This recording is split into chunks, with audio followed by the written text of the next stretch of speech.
Isang magandang araw po muli sa inyong lahat, mga ginigiliw namin mga taga-subaybay. Purihin po natin ang Panginoon sa pagbibigay po niya ng panahon sa atin upang tayo ay magpatuloy sa ating pong lingguhang Adult Sabbath School Lesson na nakasentro po sa ang pagpapakahulugan sa Biblia. Tayo po ngayon ay nasa ikasampung lesson na po. Ito ay may pamagat na ang Biblia bilang kasaysayan. Bago po tayo magpatuloy mga kaibigan, nais ko lamang pong batiin po kayo ng isang magandang araw at pasalamatan sa lahat po ng mga kaibigan po natin na nakatutok sa ating pong pag-aaral na ito.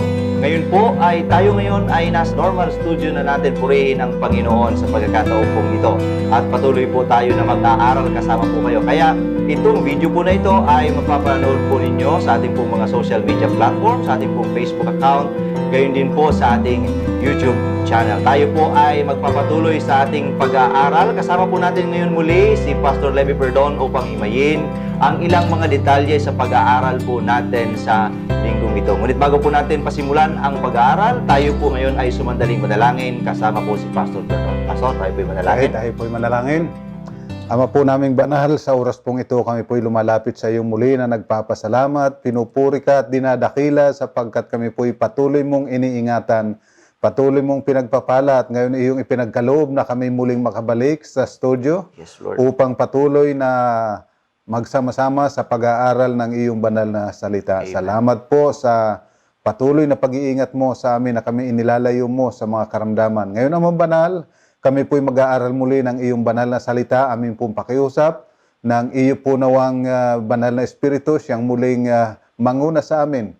Linisin ang aming puso at ang aming isipan, Amang Banal, upang kami maging handa upang unawain ang iyong banal na salita. Yes, Lord. At patuloy na ikay mapuri namin masamba sa espiritu at sa katotohanan. Amen. Salamat po sa katiyakan na kami muli mong dinirinig at sasamahan, sapagkat kami po'y lumalapit sa iyo sa ngalan po ng aming Panginoong Jesus. Amen. At mga kaibigan, muli po tayo ay nakasisiguro na ang ating Panginoon sa pamamagitan ng kanyang banal na espiritu ay kasama po natin sa pag-aaral na ito. Sa ating pong pag-aaral mga kaibigan ay tutunghayan natin ang ilang mga mahalagang issue uli ng pag-aaral tungkol sa Biblia. Alam natin na marami po ang kumi-question ng katiyakan ng istorya sa Biblia. Di umano ito daw ay isang myth or kathang isip lamang na mga kwento na nagbibigay ng magandang aral. Subalit, nangyari ba talaga ang mga kasaysayan, ang mga kwento na nilalaman ng Biblia? Kaya po ngayon ay tutunghayan natin ang mga 5 bagay lamang, mga haka-haka na naririnig po natin. Una, ang kasaysayan ba ni David, ni Solomon at ang mga monarkiya ay tunay nga bang naganap? Pangalawa, sina Isaias ba? Hezekias, Sennacherib, sila ba ay mga totoong nabuhay sa kasaysayan?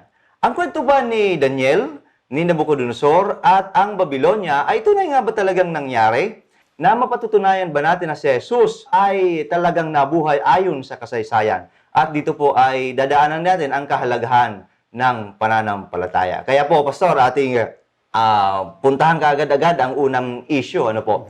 Ito pa si Solomon, si David, ay totoo nga ba talaga itong nabuhay, itong monarkiya na binabanggit dito po sa ating Biblia? So, titingnan natin sapagkat marami ang nag-iisip na itong mga nakatala sa Biblia ay mga kathang-isip lang na kwento. Subalit makikita po natin ngayon kapag binasa mo dyan sa 1 Samuel 17, 1 hanggang 3, tinipon ng mga Pilisteo ang kanilang mga hukbo upang makipagdigma at sila'y nagtipon sa suko na sakop ng Huda at nagkampo sa pagitan ng suko at Aseka sa Episdamin.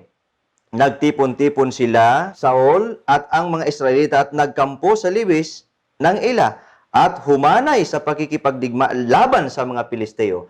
Tumayo ang mga Pilisteo sa isang dako ng bundok at tumayo naman ang Israel sa kabilang dako ng bundok na may isang libis sa pagitan nila. ayan. Kapag hindi mo napuntahan yung lugar na yun, maaaring isipin mo na ito ay hindi tunay na nangyari. Subalit kapag iyong tiningnan ang salamat sa Diyos sapagkat mayroon tayong mga archaeologist na patuloy na naghahanap ng mga maaaring pagkunan ng informasyon ng mga nakaraang kasaysayan ng tao. Ang wika, recent excavation, they revealed a massive fortified garrison city from the time of Saul in David overlooking the valley. 2 contemporaneous gates were excavated. Since most cities in ancient Israel had only one gate, this characteristic may help identify the site sa Araim. Na kapag ka tiningnan mo dyan sa 1 Samuel 17:52, ay nawabanggit yan na ang ibig sabihin pala itong Hasaraim na ito ay 2 gate, 2 gates ang kanyang ibig sabihin. Babasahin po natin. Sa 52, ang hukbo ng Israel at ang Huda ay tumayo na may sigaw at tinugis ang mga Pilisteo hanggang sa Gat at sa mga pintuang bayan ng Ekron. Ang mga sugatan ng mga Pilisteo ay nabuwal sa daang patungo sa Saraim hanggang sa Gat at sa Ekron. Yan. Yung palang Saraim na yun ay ibig sabihin ng Saraim, 2 gates. 2 gates. At sa excavation nila, nung pagkahanap nila ng mga ebidensya ng kasaysayan ng Juan, nasumpungan nilang mayroon talaga na yung nahukay nila yung mga old cities, nahukay nila, mayroon talagang 2 gate. 2 gate. At bihirang mangyari yun kasi sa Israel, usually, iisa lang ang gate ng kanilang, naglagay sila ng Kampo. pader, o yung kampo nila, isa lang talaga usually. Pero ito, 2. At yun ay nabanggit dyan sa Samuel na Zaraim, na ang ibig sabihin, 2 gate. So, ibig sabihin, tunay pala ito na nangyari at nasumpungan sa talagang excavation ng mga nagre-research. Kaya nagpapakita ito, Pastor, na authentic yung pong nakatala sa Biblia at napatunayan doon sa kanilang pagre-research. Ano po? At hindi lang yan. Noong 2008 at noong 2013, 2 inscriptions were found that many present the oldest Hebrew writing ever discovered. The second inscription mentions the name Isbaal, the same name as one Saul's son. So kapag ka tinignan mo naman dyan sa Kronika, ay naandyan naman yung pangalan na ito ng anak ni Saul, 9:39 ng unang Kronika. Si na ama ni Kis at naging anak ni Kis si Saul at naging anak ni Saul si Jonathan, Malkisua, Abinadab at Isbaal. Yan. So doon sa na-discover nilang mga manuscript doon at yung mga nakasulat sa mga pader, nakita talaga nila itong pangalan na ito. So ibig sabihin, tunay talaga, hindi lang kwento-kwento, hindi imbento ito. At kapag ka tinitingnan nila yung possible date, ay talagang tumutugma doon sa panahon ni Haring Saul. At noong 1993, excavations at the northern city of Tel Dan uncovered a monumental inscription written by King Hazael of Damascus, who records his victory over the king of Israel and the king of the house of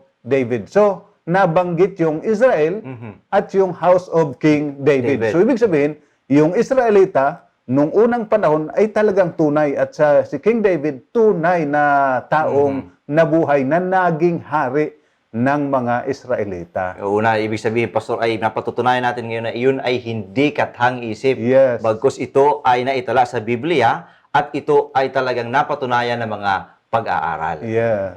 Kaya dito po tayo, Pastor, sa pangalawa na ating pong pag-uusapan. Tungkol naman ito kila Isaias, Hezekias, pagkatapos kila Sennacherib. Ito po, Pastor, ay totoong nabuhay sa kasaysayan. Patunayan naman natin. Kanina napatunayan natin yung unang bahagi. Kapag tinignan naman natin dito, noong 701, ang sabi diyan, si Sennacherib lumaban sa Huda. Ito ay natala sa kasulatan at itinala din ni Sennacherib. Si Sennacherib mismo, 46 of Hezekiah's strong-walled towns and innumerable small villages in their neighborhood I besieged and conquered. Recent excavation at Lachish have uncovered the massive destruction debris of the city after it was burned by Sennacherib. But Jerusalem is miraculously spared. Sennacherib is able to boast only this. As for Hezekiah, the Judean, I shut him in his city like a bird in a cage.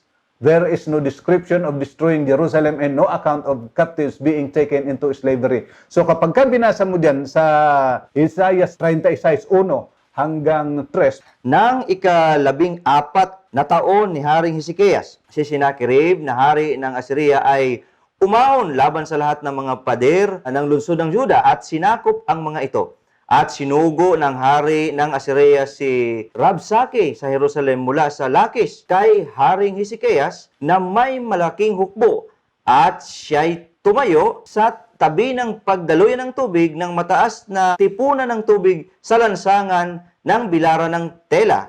At do'y humarap sa kanya si Eliakim na anak ni Hilkias na tagapamahala sa bahay, at si Sibna na kalihim, at si Joa na anak ni Asap na tagapagtala. So, nagpadala ng sugo si Sennacherib. Palibasa, yung Huda, sinalakan niya yung bawat syudad at mga bayan-bayan doon at talagang nasakop niya. At ang isa na lang natitira ay itong Jerusalem. Kaya siya ay nagyayabang, sabi niya, huwag kayong magtiwala diyan sa inyong haring si Hezekias. Sinong magliligtas sa akin? Pero sinagot sila na hindi sila maniniwala sa kanyang kakayan, sapagkat nadaig mo yung ibang mga bayan, sapagkat ang Diyos nila hindi yung tunay na Diyos. Pero sa amin, yung tunay na Diyos. So, nagpadala ulit ito si Sennacherib ng mga sugo na mas marami pa. At kapag binasa mo yan sa 36 hanggang 37 ng Isaias, makikita mo yung kanyang paghahambog. Subalit ang Panginoon nagsabi, huwag kang matakot sapagkat hindi siya makakapasok dito sa Jerusalem.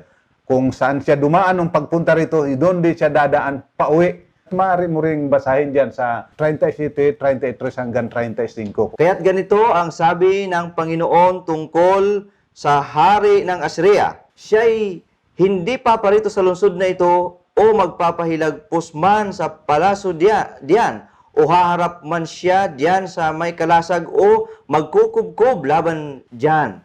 Sa daan na kanyang pinanggalingan, doon din siya babalik, at hindi siya paparito sa lungsod na ito, sabi ng Panginoon, sapagkat aking ipagtatanggol ang bayang ito upang iligtas alang-alang sa akin, at dahil sa aking lingkod na si David. So, makita mo, no? Nagyabang ito si Sennacherib. Pati doon sa kanyang tala, talagang itinala niya yung kanyang mga success.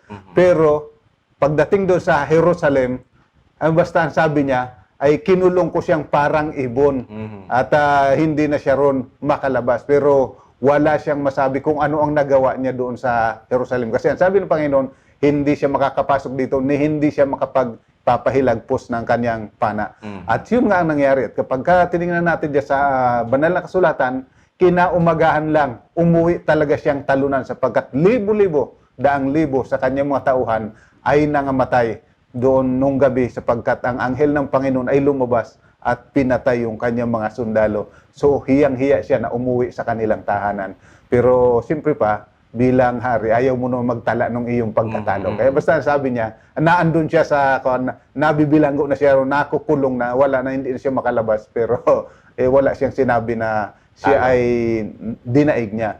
Kung hindi makalabas, bakit hindi niya napasok? Kaya muli, Pastor, napatutunayan natin na itong kasaysayang ito ay talaga pong totoong nangyari sa kasaysayan, at ito ay totoo rin sa pagkakabanggit sa Biblia. At hindi lang yon. Ang salita ng Panginoon, mapagkakatiwalaan mo. Sinabi ng Panginoon, hindi siya makapapasok. Kahit na karami ang kanyang sundalo, hindi siya rito makakapasok, ni hindi siya makapaghilagpos ng kanyang pana. Nangyari sapagkat ang Diyos ay tapat sa kanyang mga pangako. Amen. Kaya sa susunod po natin pag-uusapan, Pastor, ito namang di umano kwento nila Daniel, ni Nabucodonosor, pati po ang Babylonia. Ito ba talaga ay totoong nangyari? Mayroon ba nito? O kaya ito ay tama doon sa sinasabi ng iba na ito ay kathang isip lamang? Yan. Kapag tinignan naman natin yan, itong karanasan ito ni Daniel, ni Nebuchadnezzar at yung Babylon, ay napakahalagang unawain natin. Medyo mahaba lang kasi ito kung babasahin natin. Pero makikita natin diyan, sinasabi, the city of Babylon was enormous, with more than 300 temples, an exquisite palace, and surrounded by huge double walls, 12 and 22 feet thick. The walls were punctuated by 8 major gates, all named after the major Babylonian deities. The most famous is the Easter Gate, excavated by the Germans and reconstructed in the Pergamon Museum in Berlin. So dito ay nabanggit yung Babylon. Alam po ninyo, ngayon wala na kasi sa mapa ang Babylon. Pero kapag pinag-aralan mo sa Biblia, nakalagay kasi yun na talagang papawiin ng Panginoon ang Babylonia. Kaya nawala na ito sa mapa itong Babylonian ito. Wala na ang Babylon. Pero ang kasaysayan, nagsasabi, doon sa archaeological findings, nagsasabi, mayroon talaga. At nakita nila, ang kapal ng kanilang pader, 12 feet. Yung general na pader. Pero yung sa main, ay 22 feet. Mas makapal. Mas makapal na. Sabi nga ng iba ay maaari ka magtayo ng basketball court doon sa ibabaw, Oo. sa kapal. At pero, ang sabi ng Panginoon, kapag pinag-aralan natin yung banal na kasulatan, ito ay mapapawi at hindi natitirahan kailanman. Yun nga ang nangyari. Kaya ngayon, wala na ang Babylon sa history. So, yung siniisip ng iba, kwento lang yan, asa naman ang Babylon, wala na baga sa mapa ang Babylon. Pero yun kasi, sinabi ng Panginoon, mawawala talaga ito sa mapa. Kaya makikita natin, Pastor, dito na talagang ang ating Panginoon kapag kakanyang sinabi, muli ay napatutunayan, nagaganap. Yes, Yan. yes. Kaya ngayon, marahil hindi natin masisisi yung iba na iniisip, wala namang Babylon, wala naman talaga sa mapa ngayon. Ngunit ating ini-introduce dito sa pag-aaral na ito, ang isang makabuluhang lesson na paniwalaan natin ang sinasabi ng Biblia sapagkat ito ay mga tumpak na nangyari. Yeah, sapagkat yung archaeological findings talagang nagpapatunay, andun talaga. At kitang-kita nila. At kung paano inilarawan diyan sa Daniel na kagaya ng larawan nila ay isang leon, ay nakita nila yung pader nila ron ay karamihan talaga leon ang nakalagay na picture na parang yun ang pinagmamalaki na lang hayo para yun ang pinakasimbolo kung sa Amerika ngayon ay agila, sa kanila ay leon, yung kanilang pinakasimbolo talaga. So, tama-tama talaga yung Biblia. Nagpapatunay lang na itong sinasabi rito sa banal na kasulatan, ito talaga ang tunay na nangyari. At ito kasing kasaysayan ng Babylon ay mahalaga ang papel na ginampanan po nito, Pastor, sa ating pong pananampalataya. At higit pa sa riyan, kapag pinag-aralan mo yung sinabi dito sa Daniel 2, 39 hanggang 43. Pagkatapos mo ay babangon ng ibang kaharian na mas mababa kaysa iyo at meron pang ikatlong kahariang tanso na mamumuno sa buong lupa. At magkakaroon ng ikaapat na kaharian kasing tibay ng bakal sapagkat ang bakal ay nakadudurog at nagwawasak ng lahat ng bagay at gaya ng bakal na nakakadurog, kanyang dudurugin at babasagin ang lahat ng ito. Kung paanong iyong nakita ang mga paa at mga daliri ay may bahaging luwad ng magpapalayok at may bahaging bakal, ito ay magiging kahariang hati. Ngunit ang mga pagiging matigas na bakal ay tataglayin nito. Yamang iyong nakita na ang bakal ay nakahalo sa luwad. Papaanong ang mga daliri ng paa ay bakal, ang isang bahagi at ang isang bahagi ay luwad, ang kaharian ay may bahaging matibay at may bahaging marupok. Kung paanong iyong nakita ang bakal ay nahahaluan ng luwad, pagsasamahin nila ang kanilang sarili sa binhi ng mga tao, ngunit hindi sila magkakahalo kung paanong ang bakal ay hindi humahalo sa luwad. So, kapag tinignan mo dyan yung sinasabi na magiging kapangyarihan, sabi, mula sa iyo mahal na hari, may papalit na kaibang kaharian. At may pangatlo pa. May pang-apat pa. At pagkatapos, magkakahati-hati. At sisikapin nila. At kapag tinignan mo yung history, at ngayon naman ay yung panahon na yon ay mayroon ng talaga sa history, makikita na natin na ang Babylon tinalo ng Medo-Persia, yung Medo-Persia tinalo ng Grecia, yung Grecia tinalo ng Roma, at pagkatapos yung Roma nagkahati-hati na tinatawag natin ngayong Europa, at nagsusumika pa rin hanggang sa ngayon ang Europang mapag-isa, pero hindi talaga napapag-isa, kagaya ng sinabi ng Panginoon. So yung palang kaganapan na yun, sa sinabi diyan ay nagpapatunay na totoo itong Daniel, totoong nabuhay si Nabucodonosor at totoo ang nakasulat dito sa aklat ni Daniel. At lalo pa kapag binasa mo yung Daniel 1:8 ay lalo namang nagbibigay ng liwanag. Ganito ang pagkasabi, ngunit ipinasya ni Daniel na hindi niya durungisan ang sarili sa pamamagitan ng bahagi ng mga pagkain mula sa hari o alak man sa kanyang iinumin. Kaya't kanyang hiniling sa pinuno ng mga eunuko na pahintulutan siyang huwag dungisan ang kanyang sarili. So, makikita mo kapag pinagpatuloy mo, ang hiningi niya, gulay na makakain at tubig na maiinom. Ito, hanggang sa ngayon, nagpapatunay na yun talaga ang number one na pagkain. Hanggang ngayon, ay sinabi diyan ay naging higit na matalino sila, naging higit na malusog sila kaysa ron sa kapareho nila na kumakain ng pagkain ng hari, inumin ng hari. Pero ang kaniyang kinakain ay prutas at gulay lamang at saka tubig na dalisay ang kanyang iniinom. Hanggang ngayon, ang siyensya nagsasabi ito talaga ang pinakamagandang pagkain. Bagamat sinasabi yung karne, napaka-importante, pero pag may sakit ka na, sasabihin iwasan mo na yung karne. Kumain ka ng maraming prutas, maraming gulay, at uminom ka ng tubig. Huwag ka nang uminom ng mga may kulay dyan kasi hindi maganda sa katawan. So, yun pa lang, nagpapatunay na itong Biblia ay mapapagkatiwalaan mo sapagkat ito ay nagsasabi kung ano talaga ang tama at ano yung totoo. Sinabi na yung gulay, prutas, ay the best. Pero nitong bandang huli, sinasabi ng mga scientists, mahina kaya kailangan natin ay protein kasi yun ang pinaka-importante. Kasi ang buong katawan natin ay made of protein. Pero kapag nagkasakit ka, hindi nasasabihin na, pero sabi nila yung protein daw, ay yun ang nagre-repair. Bakit kapag may sakit ka, hindi protein pinapakain sa iyo kasi yung pala nagre-repair ayaw lang nila ang aminin na nagkamali sila. Pero sasabihin sa iyo, kumain ka ng maraming gulay, maraming prutas, uminom ka ng maraming tubig at gagaling ka. Amen. Kaya yan po ay isang katunayan na talagang ang Biblia ay totoo. Dito po tayo sa pang-apat, Pastor. Ito bang ating Panginoong Hesus ang kanyang pagparito sa lupa o ang kanya mismong kasaysayan na nakatala sa Biblia, ito ba yung patutunayan natin sa kasaysayan? Yeah. Kapag tiningnan natin dyan, so hahanapan natin yung mga sinasabi sa banal na kasulatan, titingnan natin ano yung sinasabi pagkatapos sa history, ano rin naman yung sinasabi sa history. So tingnan natin dyan sa Mateo 26:57, ano ang sinasabi? Si Jesus ay dinala ng mga dumakip sa kanya kay Caiphas na pinakapunong pari at kung saan nagkatipon ang mga iskriba at matatanda. Yan, yun sabi, nabanggit yan si Caiphas.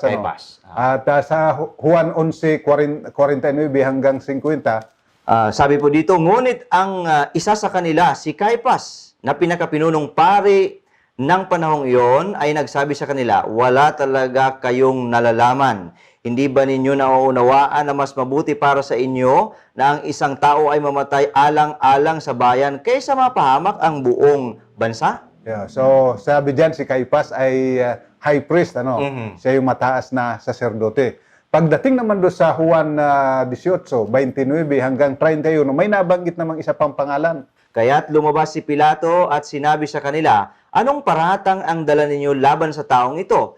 Sila'y sumagot at sinabi sa kanya, kung ang taong ito'y hindi gumawa ng masama, ay hindi sana namin dinala sa inyo. Sinabi ni Pilato sa kanila, kunin ninyo siya at siya'y inyong hatulan ayon sa inyong batas. At sinabi ng mga Hudyo sa kanya, hindi kami pinahihintulutan na ipapatay ang sinumang tao. Nabanggit dyan si Pilato.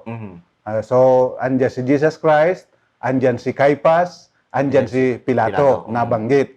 Ngayon, ang tanong ay, totoo ba ito? Mayroong aklat na sinulat si Josephus, isang Hudyo na hindi Kristiyano. Hindi siya Kristiyano, hindi siya naniniwala kay Kristo, pero nabanggit niya ang ganito. Besides which he also deprived Joseph, who was also called Caiphas, of the high priesthood, and appointed Jonathan, the son of Ananos, the former high priest, to succeed him. Yan po ay nakasulat sa sulat ni Josephus. In 1961, an inscription bearing the name of Pontius Pilate, the prefect of Judea under Emperor Tiberius, was found on a stone in a theater of Caesarea Maritima. Historians of the first 2 centuries also speak of Jesus of Nazareth. Si Tacitus, the Roman historian, writes of Christ, his execution of Pontius Pilate during the reign of Tiberius in the early Christian Rome. Mayroon pa, si Pliny the Younger, nagsulat siya sa gobernador noong 112 to 113 AD to the Emperor Trajan. Sabi niya, asking how he should treat the Christians. He described them as meeting on a certain day before light where they gathered and sing hymns as to a God. So itong mga historiador na ito, hindi itong mga Kristiyano. pero nabanggit nila si Jesus Christ, nabanggit si Caiaphas, nabanggit si Pilate. So, ibig sabihin, talagang totoong nangyari ito at talagang sila ay nabuhay sa history. Kaya dito ay muli nating napatutunayan na ang tala sa Biblia ay pinatutunayan, Pastor, kahit na nga noong mga tao na hindi Kristiyano. Yes. Mismong yung kasaysayan ni Jesucristo ay pinatutunayan kahit na yung mga taong hindi Kristiyano. Kaya ang Biblia ay authentic, Pastor. Yeah, authentic ang Biblia at dapat na ating pagkatiwalaan. Kaya puntahan po natin ang pinakahuling punto ng ating pag-aaral, Pastor, sapagkat nabanggit dito ang iba na hindi nananampalataya sa Biblia. Ano ang kahalagahan ng pananampalataya, lalo na po kung pag-uusapan ay ang Biblia? Yan, tingnan natin dyan sa Hebreo 11, 5 at 6. Ano ang sinasabi? Sa pananampalataya, si Enoch ay dinalang paitaas, ano pat, hindi na niya naranasan ang kamatayan. Hindi na siya natagpuan sapagkat siya'y kinuha ng Diyos. Sapagkat bago siya dinalang paitaas, pinatotohanan na ang Diyos ay nalugod sa kanya. At kung walang pananampalataya, ay hindi maaaring kalugdan ng Diyos. Sapagkat ang sinumang lumalapit sa kanya ay dapat sumasampalataya sa Diyos at siya ang tagapagbigay gantimpala sa mga nagsisigasig na humahanap sa kanya. Yan. So, sinasabi rin ay, itong si Enoch, hindi siya nakatikim ng kamatayan. Dinala siya sa langit dahilan sa pananampalataya. At ang sabi diyan, kung walang pananampalataya, hindi maaaring kalugdan ng Diyos. Kaya napakahalaga ng pananampalataya. Kapag tinignan mo ang tala ng banal na kasulatan, lahat ng mga tao riyan na mga nagtiwala sa Panginoon, nakaranas talaga ng kakaibang karanasan sa buhay at talagang nagbigay sa kanilang ng kagalakan, kapayapaan at magandang buhay sapagkat sila ay nagtiwala sa Panginoon. Sapagkat ang Panginoon ay tapat at banal, wala siyang sasabihin na hindi natin kailangan. Kagaya nung pagkain ni Daniel.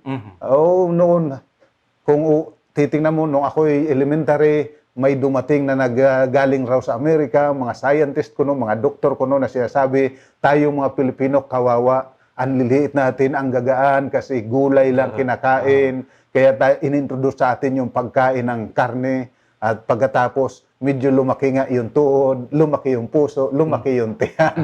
Pero naging mas mahina ang kalusugan. Pero kapag ka sinunod mo yung sinasabi ng banal na kasulatan, hanggang ngayon, kahit yung COVID-19, hindi ka tatalaban. Kaya mayroong mga tao na kung tawagin ay asymptomatic. May virus, pero hindi nila nararamdaman. Bakit? Malakas ang resistensya. Bakit? Ay tama yung kanilang estilo ng pamumuhay. Kaya kapag ka sinunod mo yung sinasabi ng Panginoon, tiyak na makakamta natin yung kabutihan na kanyang ipinapangako. Sapagkat bawat utos ng Diyos, napakahalaga na dapat nating sundin kasi lahat ng kanyang kautusan para sa ating kabutihan. Amen. Kaya ang pananampalataya, Pastor, ay napakahalagang sangkap, lalo na dito sa pag-aaral ng Biblia. Yes. May mga pagkakataon na binabasa natin ito, minsan ay nagdududa tayo, ang gamot sa lahat ng ito ay ang pananampalataya. Yeah, kagaya nung mga imposibleng sinasabing Big Bang, na talaga napaka-imposible naman, ay iiwasan natin yun. At lalo pa, may iwasan mong maniwala kang mula ka sa unggoy. Amen. Diba? Napakasama na sabihin, nagmula tayo sa unggoy. Napakaganda na tayo nagmula sa Diyos at papunta sa Diyos. Amen. Kaya mga kaibigan, napakaganda po nito muling nating pag-aaral. Muli po nating nabibigyan ng pansin ang kahalagahan ng pag-aaral ng Biblia at pananampalataya sa ating Panginoong Diyos. Mga kaibigan, bago po tayo magtapos, ay iiwan po namin sa inyo ang ilang mga summary ng ating pag-aaral, mga punto na ating po pinuntuhan sa ating pag-aaral. Ating pong napatunayan na ang Biblia ay mapagkakatiwala ang tala ng kasaysayan. Muli po napatunayan natin mga kaibigan na napakahalaga na tayo ay manindigan upang huwag mahawa ng karumalan ng pagkain at inumin ng mga hari. Sa kasaysayan po ito ni Daniel. At dito rin po sa ating pag-aaral ay napatunayan natin na ang karunungan, kalusugan ay makakamtan sa pamamagitan ng tamang pagkain, inumin at pagtitiwala sa Diyos. At huli po nating napuntahan sa ating pag-aaral ay ang napakahalaga ng pananampalataya sa ating Panginoong Diyos, lalo na po sa tama nating pag-aaral sa Biblia. Yan po ang mga bagay na ating pong napatunayan ngayon sa ating pong lingguhang Adult Sabbath School lesson. Bago po tayo magpaalam, ay muli po tayo mananalangin sa pamamagitan po ni Pastor Perdon. Ama po naming banal, salamat po sapagkat ikaw ay Diyos na nakakaalam ng lahat ng bagay at ikaw ay nagpahayag ng mga katotohanan upang aming matutunan, maalaman at upang kami ay maingatan. O Amang Banal, aming pong dalangin, tulungan lang po nawa kami na manalig sa iyong banal na salita na aming panampalatayanan ng iyong mga salita ay tunay at ito'y banal. Marami ang magko-question dito sa iyong banal na salita, subalit ang iyong banal na salita ay siyang tatayo hanggang sa katapusan sapagkat ikaw na makapangyarihan sa lahat ang nakakaalam ng lahat ng bagay. O pagkalooban po nawa kami ng banal na espiritu ng ibayong pananampalataya at pagtiwala na aming panghawakang matibay ang iyong banal na salita, aming isakabuhayan at masumpungan namin ang kapayapaan, kaligtasan, at ang buhay na walang hanggan sa ngalan po ng aming Panginoong sa Jesus. Amen. At maraming salamat po sa inyong lahat mga kaibigan sa pagsama po sa amin sa ating pong pag-aaral ngayon. Muli po kami nag-aanyaya na kami po ay inyong samahan sa pag-aaral sa susunod po na Lunes.